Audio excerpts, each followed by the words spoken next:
welcome to the MJ Take on Sports Fan Entertainment, beginning a new series on this channel, how each team can win Super Bowl 52. Not sure if I'm going to do every team yet. It depends on how you guys like this concept, how many views it gets, really.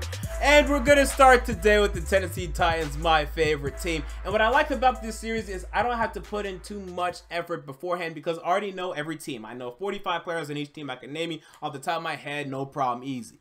So with that in mind, though, let's start with my favorite team, the Tennessee Titans. And if you've been following me, you know I'm a Titans fan. And as I said at the beginning of this offseason, I think with the right moves, the Tennessee Titans could go to the Super Bowl. And I still think they can. Now, I don't think they solidified that like they could have. You know, they would have signed some more big-time free agents, possibly not have drafted Adoree Jackson. Then we could be having a nice conversation. But they did, so I have to stretch a little bit, but not nearly as much as I will have to stretch for the Cleveland Browns and San Francisco 49ers. Let's start with key number 1 out of 3. Marcus Mariota has to ascend to elite quarterback range and stay healthy. Now, last year was a damn good season for Marcus Mariota, man. This guy threw for over 3,400 passing yards, had 26 touchdowns, to 9 interceptions, a great touchdown-interception ratio. But that passing yardage number has to get up over 4,000. That is where the elite quarterbacks in the NFL roam, okay? The Matt Ryans of the world, the Aaron Rodgers of the world. Well, Matt Ryan when he wants to be elite, which is like every other year. Guys like Drew Brees over 5,000, okay? You got to get to 4,000.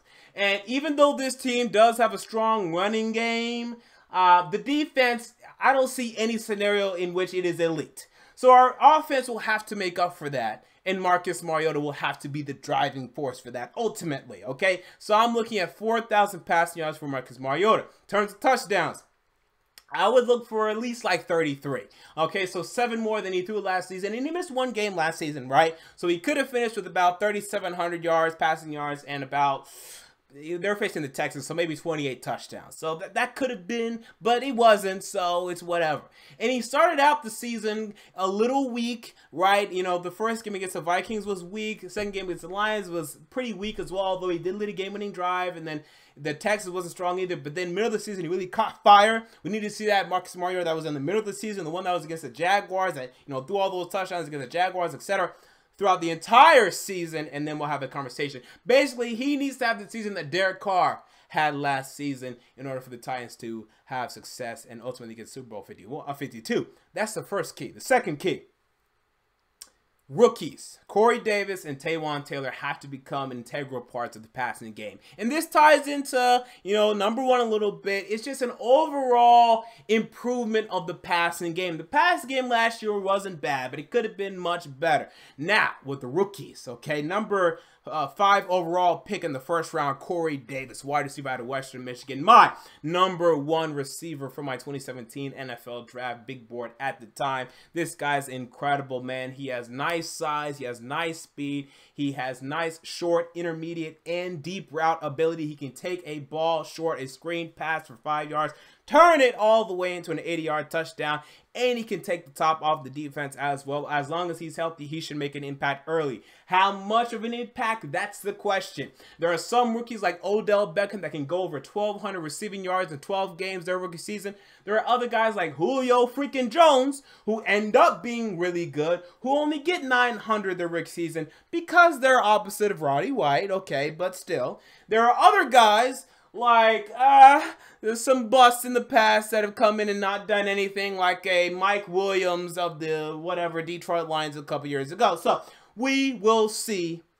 But I like Corey Davis. How about Taywan Taylor, right? 3rd round draft pick, 72nd pick overall. He will be the replacement for Kendall Wright, presumably, right? He's probably going to be a slot guy in the early going, saying about 5'11", 203 pounds, but it would not shock me if this guy makes an impact outside as well. And we've seen some 3rd round draft picks like a Jarvis Landry. No, Jarvis Landry was at the end of the 2nd. But some 3rd round wide receivers, 2nd round wide receivers that have come in, made a huge impact. So don't be surprised if eventually Taywan Taylor takes over as the number 2 wide receiver to Corey Davis number 1 and Rashard Matthews number 3. But that will likely be in your future. Regardless, Taywan Taylor, I think he has to be a good number 3 wide receiver for this football team.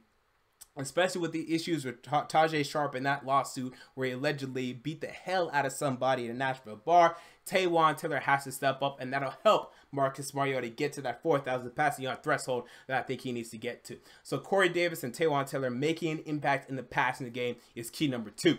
Key number 3, the secondary has to become at least average. The secondary was awful last year for this football team with losers, morons, baboons, and nincompoops, with guys of the likes of Parrish Cox, Valentino, Antoine, whatever he wants to call himself that week, Blake, and Bryce McCain. Now, Bryce McCain is still on the damn team, unfortunately for us, but those other 2 clowns are gone, okay? One of them hasn't been signed, the other one was signed and released. Everyone knows that they stink, but for some reason last year the Titans felt that these were 2 good corners to have, and we liked our cornerback depth chart. Well, at least now they're bringing in some help, right? They brought in Logan Ryan, cornerback from the New England Patriots, guy that has been their number 2 wide receiver now for I'd say about a year and a half, but he was their number 1, I would say, early in the 2015 season, and he did a damn good job at that.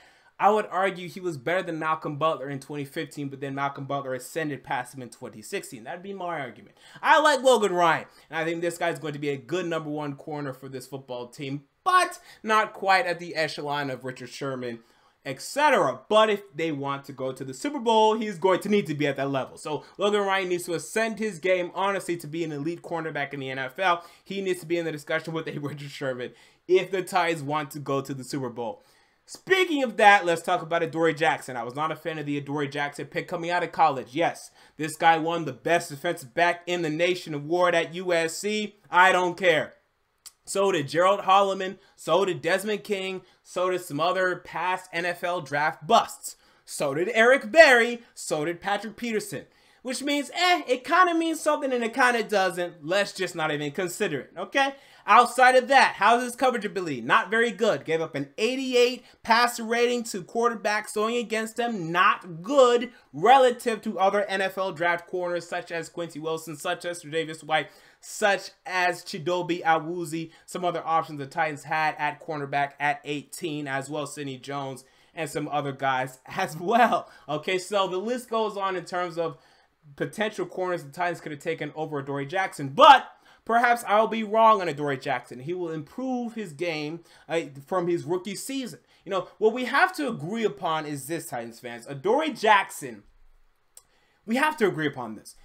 In terms of cover ability, he just was not very good relative to other NFL draft corners last season. That's just a damn fact. Out of 10 NFL draft corners, the top 10 NFL draft corners in 2017, he gave up the highest passer rating. He gave the highest touchdown percentage, and his interception percentage was only about average despite having 5 interceptions this season. Why? Because he's constantly targeted.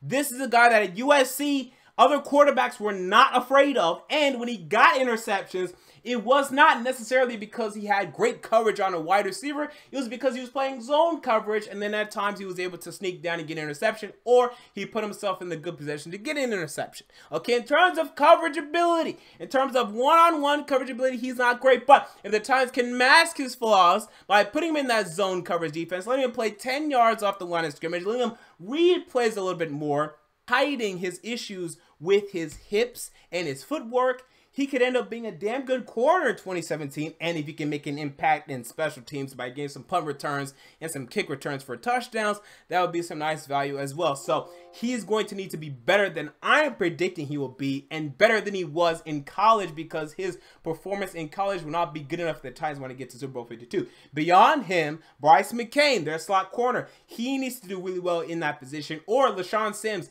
maybe he can move into that slot position and play well for them there. In the safety position, I like that, right? Kevin Byard had a nice rookie season. He should add upon that, maybe, hopefully, and they're going to need him to become a Pro Bowl safety. If Kevin Byard can become a Pro Bowl safety, free safety in the NFL, come down with about 5 to 6 interceptions, maybe let's say 4 to 6 interceptions, that would definitely help their chances. And then Jonathan Cyprien, come down, get about over 90 tackles this season, be a force in the run game. That would be nice as well. And then put in Denoris Cersei in pass situations to help guard tight ends and some wide receivers that are trying to get over the top. So there you go. Those are the 3 keys for the Titans to go to Super Bowl 52 and win it. Marcus Mariota has to be healthy for all 16 games and the postseason. That's becoming a bit of a question now with Mariota. Can he stay healthy? I still believe he can.